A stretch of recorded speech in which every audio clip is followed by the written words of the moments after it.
What the Moon Brings by H.P. Lovecraft. I hate the moon. I am afraid of it, for when it shines on certain scenes familiar and loved, it sometimes makes them unfamiliar and hideous. It was in the spectral summer when the moon shone down on the old garden where I wandered, the spectral summer of narcotic flowers and humid seas of foliage that bring wild and many-colored dreams. As I walked by the shallow crystal stream, I saw unwanted ripples tipped with yellow light, as if those placid waters were drawn in on resistless currents to strange oceans that are not in the world. Silent and sparkling, bright and baleful, those moon-cursed waters hurried I knew not whither, whilst from the embowered banks of white lotus blossoms fluttered one by one an opiate night wind and dropped despairingly into the stream, swirling away horribly under the arched carven bridge, and staring back with the sinister resignation of calm, dead faces. As I ran along the shore, crushing sleeping flowers with heedless feet, and maddened ever by the fear of unknown things and the lure of the dead faces, I saw that the garden had no end under that moon. For where by day the walls were, there stretched now only new vistas of trees, paths, flowers and shrubs, stone idols and pagodas, and bendings of the yellow-litten stream past grassy banks and under grotesque bridges of marble. And the lips of the dead lotus faces whispered sadly and bade me follow, nor did I cease my steps till the stream became a river and joined amidst marshes of swaying reeds and beaches of gleaming sand the shore of a vast and nameless sea. Upon that sea the hateful moon shone, and over its unvocal waves weird perfumes breathed. And I, as I saw therein the lotus faces vanish, I longed for nets that I might capture them, and learn from them the secrets which the moon had brought upon the night. But when that moon went over to the west, and the still tide ebbed from the sullen shore, I saw in that light old spires that the waves almost uncovered, and white columns gay with festoons of green seaweed. And knowing that to this sunken place all the dead had come, I trembled and did not wish again to speak with the lotus faces. Yet when I saw far out in the sea a black condor descend from the sky to seek rest on the vast reef, I would fain have questioned him and ask him of those I had known when they were alive. This I would have asked him had he not been so far away. But he was very far, and could not be seen at all when he drew nigh that gigantic reef. So I watched the tide go out under that sinking moon, and saw gleaming the spires, the towers, and the roofs of that dead, dripping city. And as I watched, my nostrils tried to close against the perfume conjuring stench of that world's dead. For truly, in this unplaced and forgotten spot had all the flesh of the churchyards gathered for puffy sea worms to gnaw and glut upon. Over these horrors, the evil moon now hung very low, but the puffy worms of the sea need no moon to feed by. And as I watched the ripples that told of the writhing of the worms beneath, I felt a new chill, and afar out whither the conjure had flown, as if my flesh had caught a horror before my eyes had seen it. Nor had my flesh trembled without cause, for when I raised my eyes, I saw that the waters had ebbed very low, showing much of the vast reef whose rim I had seen before. And when I saw that the reef was but the black basalt crown of a shocking Icon, whose monstrous forehead now shone in the dim moonlight, and whose vile hooves must paw the hellish ooze miles below, I shrieked and shrieked, lest the hidden face rise above the waters, and lest the hidden eyes look at me after the slinking away of that leering and treacherous yellow moon. And to escape this restless thing, I plunged gladly and unhesitatingly into the stinking shallows, where amidst weedy walls and sunken streets, fat sea worms feast upon the world's dead.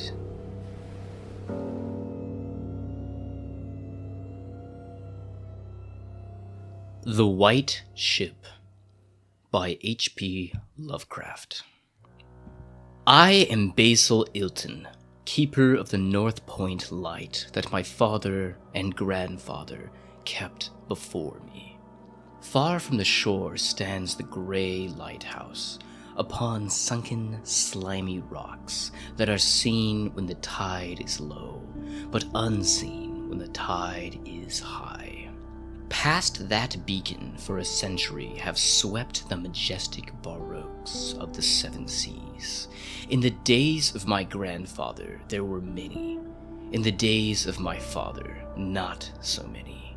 And now there are so few that I sometimes feel strangely alone, as though I were the last man on our planet.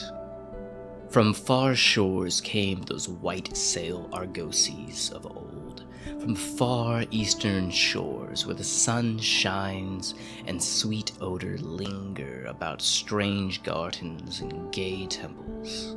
The old captains of the sea came often to my grandfather and told him of these things, which in turn he told to my father. And my father told to me in a long autumn evening, when the wind howled eerily from the east.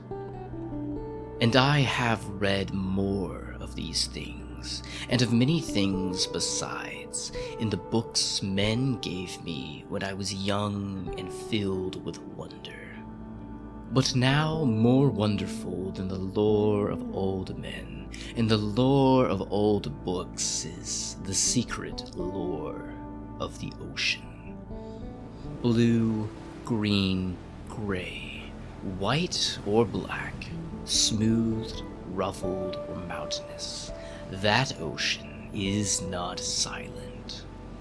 All my days I have watched it and listened to it, and I know it well. At first it told to me only the plain little tales of calm beaches and near ports, but with the years it grew more friendly and spoke of other things, of things more strange and more distant in space and time. Sometimes at twilight the gray vapors of the horizon have parted to grant me glimpses of the ways beyond, and sometimes at night the deep waters of the seas have grown clear and phosphorescent to grant me glimpses of the ways beneath. And these glimpses have been as often of the ways that were and the ways that might be as of the ways that are. For ocean is more ancient than the mountains, and freighted with the memories and the dreams of time. Out of the south it was the white ship that used to come when the moon was high and full in the heavens. Out of the south it would glide very smoothly and silently over the sea. And whether the sea was rough or calm, and whether the wind was friendly or adverse, it would always glide smoothly and silently, its sails distant and its long, strange tiers of oars moving rhythmically. One night I espied upon the deck a man, bearded and robed, and he seemed to beckon me to embark into far unknown shores. Many times afterward I saw him under the full moon, and never did he beckon me. Very brightly did the moon shine on the night I answered the call, and walked out over the waters to the white ship on a bridge of moonbeams. The man who had beckoned now spoke a welcome to me in a soft language I seemed to know well, and the hours were filled with soft songs of the oarsmen as we glided away into a mysterious south, golden with the glow of that full, mellow moon. And when the day dawned, rosy and effulgent, I beheld the green shore of far lands, bright and beautiful, and to me unknown. Up from the sea rose lordly terraces of verdure, tree-studded and showing, here and there the gleaming white roofs and colonnades of strange temples. As we drew nearer the green shore, the bearded man told me of that land, the land of Zar, where dwell all the dreams and thoughts of beauty that come to men once and then and are forgotten. And when I looked upon the terraces again, I saw that what he said was true, for among the lights and sights before me were many things I had once seen through mists beyond the horizon, and in the phosphorescent depths of the ocean. There were many forms and fantasies more splendid than I had ever known, the dreams of young poets who died in want before the world could learn of what they had seen and dreamed. But we did not set foot upon the sloping meadows of Zar, for it is told that he who treads them may never more return to his native shore. As the white ship sailed silently away from the templed terraces of Zar, we beheld on that distant horizon ahead the spires of a mighty city, and the bearded man said to me, "This is Thalarion, the city of 1,000 wonders, wherein reside all those mysteries that man has striven in vain to fathom." And I looked again, at closer range, and saw that the city was greater than any city I had known or dreamed of before.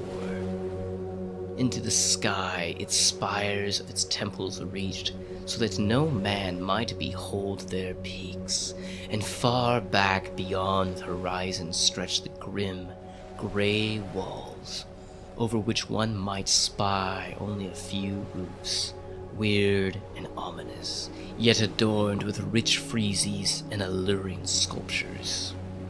I yearned mightily to enter this fascinating yet repellent city, and besought the bearded man to land me at the stone pier by the huge carven gate Acariel. But he gently denied my wish, saying, "Into Thalarion, the city of 1,000 wonders, many have passed, but none returned. Therein walk only demons and the mad things that are no longer men, and the streets are white with the unburied bones of those who have looked upon the Elydian Lathi that reign over the city." So the white ship sailed on past the walls of Thalarion, and followed for many days a southern flying bird, whose glossy plumage matched the sky out of which it appeared. Then came we to a pleasant coast, gay with blossoms of every hue, where, as far inland as we could see, basked lovely groves and radiant arbors beneath a meridian sun. From bowers beyond our view came bursts of song and snatches of lyric harmony, interspersed with faint laughter so delicious that I urged the rowers onward in my eagerness to reach the scene. And the bearded man spoke no word, but watched me as we approached the lily-lined shore. Suddenly, a wind blowing from over the flowery meadows and leafy woods brought a scent at which I trembled. The wind grew stronger, and the air was filled with the lethal, charnel odor of plague-stricken towns and uncovered cemeteries. And as we sailed madly away from that damnable coast, the bearded man spoke at last, saying, "This is Zura, the land of pleasures unattained." So once more the white ship followed the bird of heaven over warm, blessed seas fanned by caressing aromatic breeze. Day after day and night after night did we sail, and when the moon was full we would listen to soft songs of the oarsmen. Sweet as on that distant night when we sailed away from my far native land. And it was by moonlight that we anchored at last in the harbor of Sona Nil, which is guarded by twin headlands of crystal that rise from the sea and meet with a resplendent arch. This is the land of fancy, and we walked to the verdant shore upon a golden bridge of moonbeams. In the land of Sona Nil there is neither time nor space, neither suffering nor death, and there I dwelt for many eons. Green are the groves and pastures, bright and fragrant the flowers, blue and musical the streams, clear and cool the fountains, and stately and gorgeous the temples, castles, and cities of Sona Nil. Of that land there is no bound, for beyond each vista of beauty rises another, more beautiful. Over the countryside and amidst the splendor of cities can move at will the happy folk, of whom are all gifted with unmarred grace and unalloyed happiness. For the eons that I dwelt there, I wandered blissfully through gardens where quaint pagodas peep from pleasing clumps of bushes, and where the white walks are bordered with delicate blossoms. I climbed gentle hills from whose summits I could see entrancing panoramas of loveliness, with steepled towns nestling in verdant valleys, and in the golden domes of gigantic cities glittering on the infinitely distant horizon. And I viewed by moonlight the sparkling sea, the crystal headlands, and the placid harbor wherein lay anchored the white ship. It was against the full moon one night in the immemorial year of Tharp that I saw outlined the beckoning form of the celestial bird, and felt the first stirrings of unrest. Then I spoke with the bearded man, and told him of my yearnings to depart for the remote Cathuria, which no man hath seen, but which all believe to lie beyond the basalt pillars of the west. It is the land of hope, and in it shine the perfect ideals of all that we know elsewhere, or at least so men relate. But the bearded man said to me, "Beware of those perilous seas wherein men say Cathuria lies. In Sona Nil there is no pain or death, but who can tell what lies beyond the basalt pillars of the west?" Nonetheless, at the next full moon I boarded the white ship, and with the reluctant bearded man left the happy harbor for untraveled seas. And the bird of heaven flew before us and led us toward the basalt pillars of the west, but this time the oarsmen sang no soft songs under the full moon. In my mind, I would often picture the unknown land of Cathuria, with its splendid groves and palaces, and would wonder what new delights there awaited me. Cathuria, I would say to myself, is the abode of gods and the land of unnumbered cities of gold. Its forests are of aloe and sandalwood, even as the fragrant groves of Camorin, and among the trees flutter gay birds sweet with song. On the green and flowery mountains of Cathuria stand temples of pink marble, rich with carven and painted glories, and having in their courtyards cool fountains of silver, which purr with ravaging music, the scented waters that come from the grotto-born river Narg. And the cities of Cathuria are cinctured with golden walls, and their pavements are also of gold. And in these gardens of these cities are strange orchids and perfumed lakes whose beds are of coral and amber. At night the streets and the garden are lit with gay lathorns fashioned from a three-colored shell of the tortoise, and here resound the soft notes of the singer and the lutenist.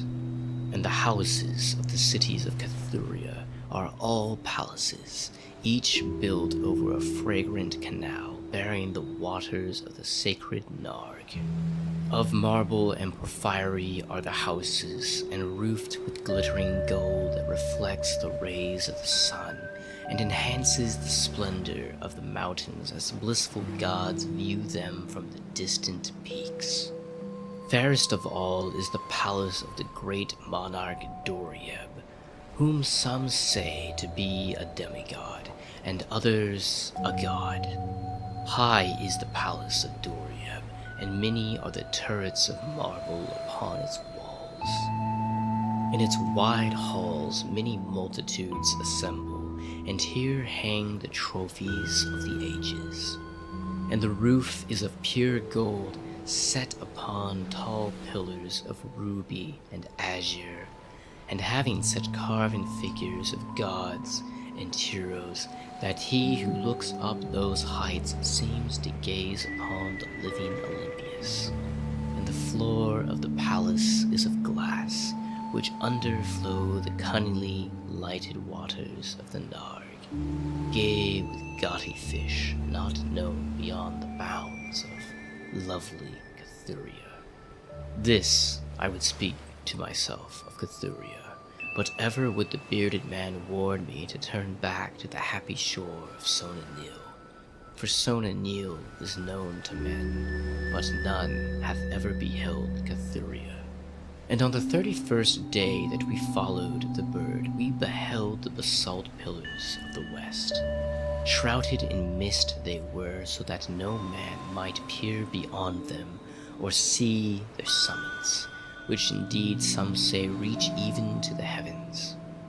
And the bearded man again implored me to turn back, but I heeded him not, for from the mists beyond the basalt pillars I fancied there came the notes of singers and lutenists, sweeter than the sweetest songs of Sona Nyl, and sounding my own praises, the praises of me, who had voyaged far from the full moon and dwelt in the land of fancy.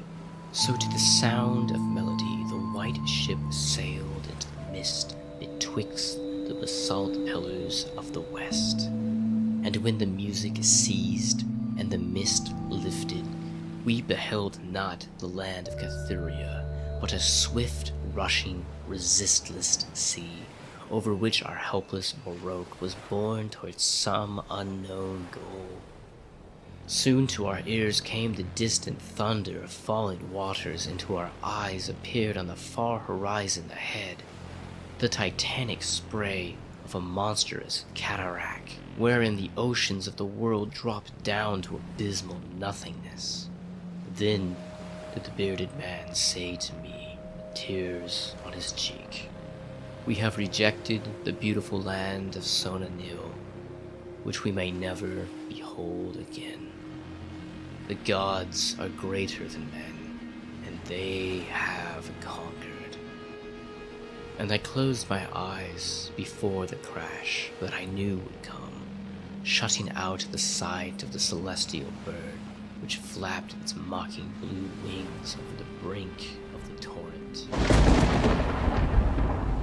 Out of that crash came darkness, and I heard the shrieking of men and of things that were not men. From the east, tempestuous winds rose and chilled me as I crouched on the slab of damp stone which had risen beyond my feet. Then, as I heard another crash, I opened my eyes and beheld myself upon the platform of the lighthouse which I had sailed so many eons ago. In the darkness below, there loomed in the vast blurred outlines of a vessel breaking up on the cool rocks, and as I glanced out over the waste, I saw that the light had failed for the first time since my grandfather had assumed its care. And in the later watches of the night, when I went within the tower, I saw on the wall a calendar, which still remained as when I had left it the hour I sailed away. With the dawn, I descended the tower and looked for wreckage upon the rocks. But what I found was only this: a strange dead bird, whose hue was of the azure sky, and a single shattered spar, of a whiteness greater than that of the wave tips or of the mountainous snow. And thereafter the ocean told me its secrets no more. And though many times since has the moon shone full and high in the heavens, the white ship from the south came never again.